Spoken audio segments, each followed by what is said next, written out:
Hey Internet, Acid Jane here, and welcome to another episode of Love Bites. So in the last episode, we had a weird encounter with Nadia on the street where she saved us from an oncoming car that nearly ran us over. And then that night we had a really creepy, I guess it was a dream, where we suffered this intense sleep paralysis and bodily possession, and then Nadia showed up in her underwear. I don't know what was happening there, but it was kind of creepy. And then we also spent the day working at our other job where we get to interact with Tyrone, and we had a conversation with him about ice cream and business. It was a very weird conversation, but hopefully we'll go on that date one day eventually. Anyway, let's go ahead and jump back into this story. You were taking Nick on his customary walk and enjoying the peace and quiet, which seems to be harder and harder to maintain. Oh, who are you? Oh, and I was really shocked by the stare that she's given us. You close your eyes, enjoying the sunshine, when you hear Nick give a short bark. Opening your eyes, you see Nick sniffing at a smiling woman. Oh, can she please stop looking at me like that? Please? What a cute dog. What's his name? Nick. May I pet him? Sure, why not? If that'll get you to go away.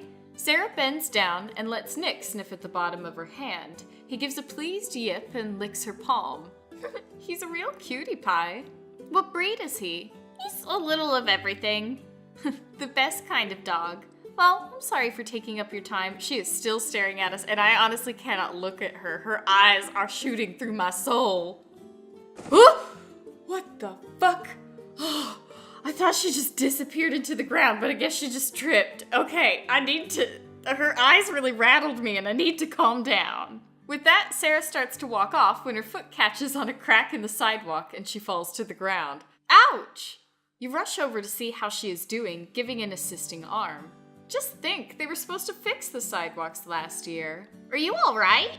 I'm fine, really. Nothing's broken except for a little bit of my pride and a couple of minor scrapes. Sarah raises the lower part of her arm at the same time, and you see a couple good scrapes with some blood starting to pool. I better get this cleaned out. However, you don't really say anything, for at the moment she revealed her arm, you felt a twinge of hunger pass through your body, and the saliva starting to pool in your mouth. Do you think it's worse than it looks? Huh? Oh, she's calmed down a bit. I guess that was just her I'm looking at a dog stare. Well, you were looking at my arm rather intently. I thought maybe you saw something I didn't. Sorry, I was just a little worried about your scrape there. Some hydrogen peroxide and a bandage and I'll be alright. Sarah then dashes away, but you can't help but notice Nick is at the farthest his leash will allow, looking a little scared at you. Nick, what did we do? I'm sorry, I was just a little bloodthirsty. Oh boy. Please don't let this be another nearly rape dream. You're trying to sleep, but it seems to be more prevalent lately. You find the rest eludes you. You turn to your side, momentarily awaiting Nick. He yawns, then gives your cheek a tentative lick before circling and lying down. You close your eyes, but then you hear a sound from outside. Though faint, it sounds like something is trying to climb up the wall. You know your senses have become stronger, especially when under moments of stress, but even this takes you by surprise. Oh, Nick! Nick, you scared me! You hear that too, boy? Nick leaps from your bed and pads towards Sabrina's room, his hair bristled upward. He paused at the door, giving small growls of threat. Coming from her room? Hesitantly, you open the door and enter the darkened room. Sabrina, where are you? At first you think Sabrina might be asleep, but then you notice the covers are a mess and she is missing. Then you hear the scraping noise, but this time you could tell it is coming from below Sabrina's window. Nick moves toward the sound, baring his teeth. Somebody kidnapped Sabrina! She should have probably told us what was going on! Intruder! You glance around for something for your protection when you remember the dagger below Sabrina's dresser. Oh, good thing we found that dagger! As quickly as you can, you go over there and with a quick sweep of your hand, push several items out. However, the dagger isn't among them. Well, guess not then. She must have moved the damn thing. Then you notice a vague shadow is at the second floor and is now opening the window without a sound. For a moment, you think about alerting your stepfather in the other room, but you feel an intense surge of energy, power coursing through your arms thanks to the temerity of this person who dares to enter your home. Well, whatever's wrong with Caitlin is sure paying off at this moment. Faster than you expect, you launch yourself at the shadowy figure. Its head rears back, surprise in its eyes at your approach. You don't give the figure time to say anything further and land a fist in its gut, and it feels like you punched a brick wall, pain instantly shooting through your hand. Oh, I guess we're a goner. However, the shadowy figure isn't waiting for another blow. With a speed you never saw in person before, it goes low to the ground and sweeps your feet from underneath you. Just as you hit the ground, the figure is instantly atop you, and there is a gleam of silver as the moonlight reflects off of a blade, the dagger you searched for earlier. That's when you notice the intruder is your stepsister, and she is ready to thrust downward. No, Sabrina, don't! Say her name, grab her arm, whistle for Nick. What would happen if we whistled for Nick? We would probably die, or she would stab Nick, so we can't do that. Absolutely cannot. Grab her arm, say her name. Let's say her name. Maybe that'll snap her out of it. Sabrina! Sabrina's eyes widen as she realizes she is attacking her own stepsister, and a look of horror crosses her face. The knife falls from her hand and she crawls off. Oh, Sabrina, don't look so sad. Although maybe you should feel a little bit bad, but now that your eyes are closed, I can see how beautiful that eyeshadow is. What did I almost do? The altercation averted, you find yourself sitting on Sabrina's bed. She's at the other end, surprise, anger, and fright playing on her face. That's when you notice the blood on Sabrina's hands and shirt. Sabrina, are you hurt? You grab your stepsister's hands, and once again you notice how fast her heartbeat increases with your touch. But as you examine her, you don't notice any cuts or lacerations. I'm alright. That's from the other guy. Good. No, not good. Who is this other guy? I can't. Don't say you can't tell me. I've gone along with this long enough, but no more. Sabrina runs a hand through her hair and sighs. Fine, but you can't tell anyone else about what I tell you, promise? Promise. In fact, pinky swear? Okay, Caitlin. Okay, I think she just murdered a man and you're gonna pinky swear that you're not gonna tell anybody, but okay, if you think that'll work. You extend your pinky forward and Sabrina gives a shy smile as she hooks her little finger around yours. Okay, I know this is probably gonna sound strange, but I promise it is real. I hunt monsters. What? Like that show Muffy the Demon Killer? Something like that. You don't seem surprised by this. Well, it would explain a few things about you and, well, let's just say I've seen a lot of strange things lately. Maybe you're sensitive. Sensitive? Someone who could feel the paranormal. That might explain a few things. If so, why didn't I notice it before? It can emerge at any time. So that man at the store? Sean. I momentarily saw pointed ears. That was real? Yes, he is one of the Siddha. He's a Siddha. Some people would call them elves. They hate that. Then you start thinking about all of the deliveries Sabrina has done, as well as the fact you've never seen your boss. The store? It's just a front, isn't it? Nothing gets by you. You're right. The Order owns it. The boss is my immediate superior. Order? Just the group I'm with. We call ourselves the Nightblades. How long have you been with them? About a couple of years now. Right about the time when you started having trouble in school. It's hard to take class seriously when you know monsters walk the streets. That also explains why you took a sudden interest in weight training. You can't face a werewolf by eating potato chips all night. Although, I guess if they eat you, the salt might kill them with high blood pressure. You actually fight werewolves? If it is a lone wolf, a pack requires different tactics. The room remains silent for a few minutes, and then Sabrina inches a little closer to you. About the knife, I wasn't... Forget about it. You weren't expecting someone to be waiting for you. But I can't. To think that I almost... You give Sabrina a sisterly hug, and a second passes before she hugs you back. Oh, we sister-zoned her. Should I ask what you were doing tonight? It would be better if you didn't. I will tell you later. You deserve that much. I admit I didn't think you were so strong. Call it adrenaline. I guess we should be glad Dad didn't wake up.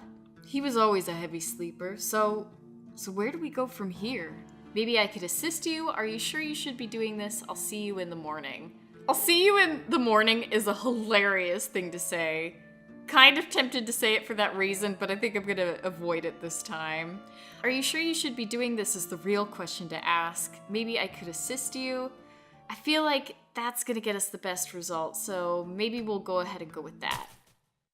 Ooh, Sabrina Huntress alignment number 3. Whatever that means, still don't know yet. This seems like it can be dangerous. Often enough, yes. Maybe I could help you. You want to get into the middle of this? Honestly, no. But I don't want to see you facing it alone either. I can't let you do that. It's getting to be late. Well, later than normal. We could talk about this later. All right. Oh, and you might want to wash up a little. It wouldn't do to come to breakfast with someone's blood on you. True. Okay. When the first customer came in and pre-ordered a tape full of static, you thought there might be some practical joke. However, you soon became swamped as several other customers came in and ordered the exact same thing, paying cash to ensure they got their item. Suspicious. I wonder if all of that happened before or after work. I have no idea. Oh, we're in the woods with Victor now. Also, I'm not sure if they're visible for the first time, but look at these weird tattoos on Victor's arm. He's definitely Lightning Man or something like that with all of those clouds and that streak of lightning across his arm, although that Lightning Man explanation does not explain the muscles that he's got going on there. Also, this setting actually looks really beautiful and romantic, but we are not going to romance him. We are keeping him thoroughly in the friend zone. Sorry, Victor, but we can't handle you. So, for your first day of field research, how are you feeling? Wore out. I don't think I've walked so far in my whole life. I'm sorry about that. I'm not used to having company on my excursions. I could tell. How many more cameras do we need to check up on? Just 2 more, and then we will be done for the day. I could do with a long hot bath after this. Oh, Caitlin, don't mention that. You're gonna get him all hot and bothered. Victor frowns a little at your tiredness and he points to a nearby rock. Okay, good. He was unmoved. Let's take a break. You make your way to a moss-covered stone and take a seat. It is remarkably comfortable, the moss acting as an impromptu cushion. If you don't mind me asking, just what were you hoping to catch on camera? Pardon? Sasquatch. Are you talking about Bigfoot? If you wish to be rude about it, yes. Rude? How is that rude? I can't call such a magnificent creature that. I mean, obsessing over his feet. That would be like someone calling you sweet hair. That's just rude. Everybody's just loving our hair, aren't they? Well, I would first correct them on my name, and if they continued, wait, sweet hair? Oh, Victor, what was that about my hair? I'm sorry, I shouldn't have said anything. Just as we walked together, your hair, well, it reminded me of strawberries. Well, I have been trying a new shampoo. I didn't think anyone would notice. Then more fools they. The silence drags out for a few more minutes until the ambient sounds of the woods become more prevalent. So you believe that big, Sasquatch is real? Have you seen one? No, but there has been enough circumstantial evidence I find convincing. Footprints, hair samples, audio recordings, the whole thing. Well, I would be very excited if you happened to find something. If we found something, I'd like to think you would be there by my side to share the credit, of course. Of course. Victor looks toward the skies and he frowns slightly. His arm brushes your leg and you feel your hair stand up. Something wrong? There's going to be a storm in about 15 minutes. Thank you, Lightning Man. 15 minutes? Are you sure?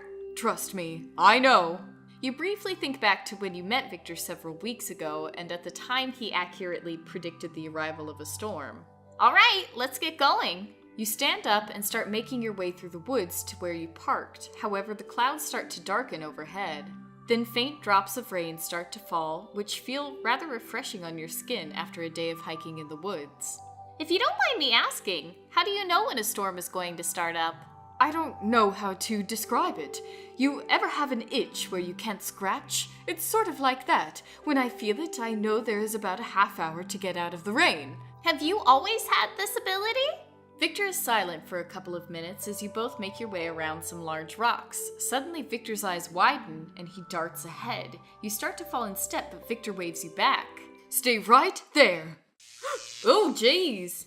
Your eyes shut involuntarily as you see a burst of light arc down from the sky and hit the spot where you were standing just a few seconds before. Victor's body is briefly outlined by the surge of lightning. He is Lightning Man!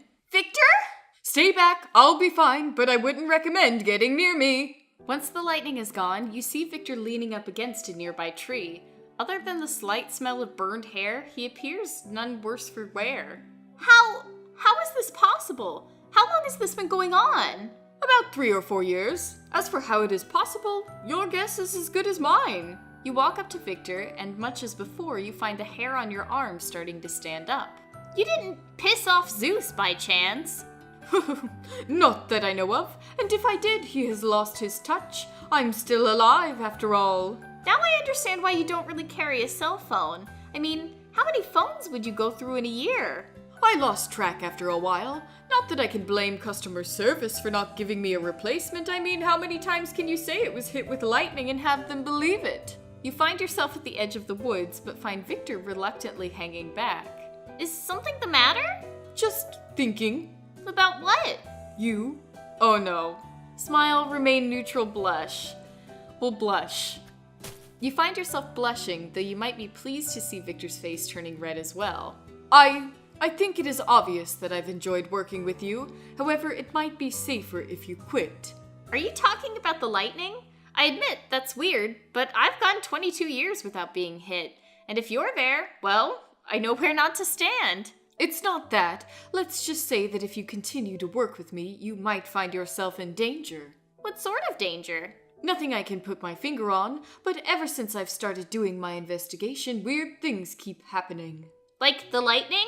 Among others. And, well, I don't want someone to get hurt on my account. Are you firing me? No, just, well, I would do my best to keep you away from the weird stuff. What if I don't want this? That choice is up to you. If you wish to keep assisting me, I wouldn't say no. Otherwise, I will maintain my distance. Truth is paramount. You don't scare that easily. Agree to be very careful.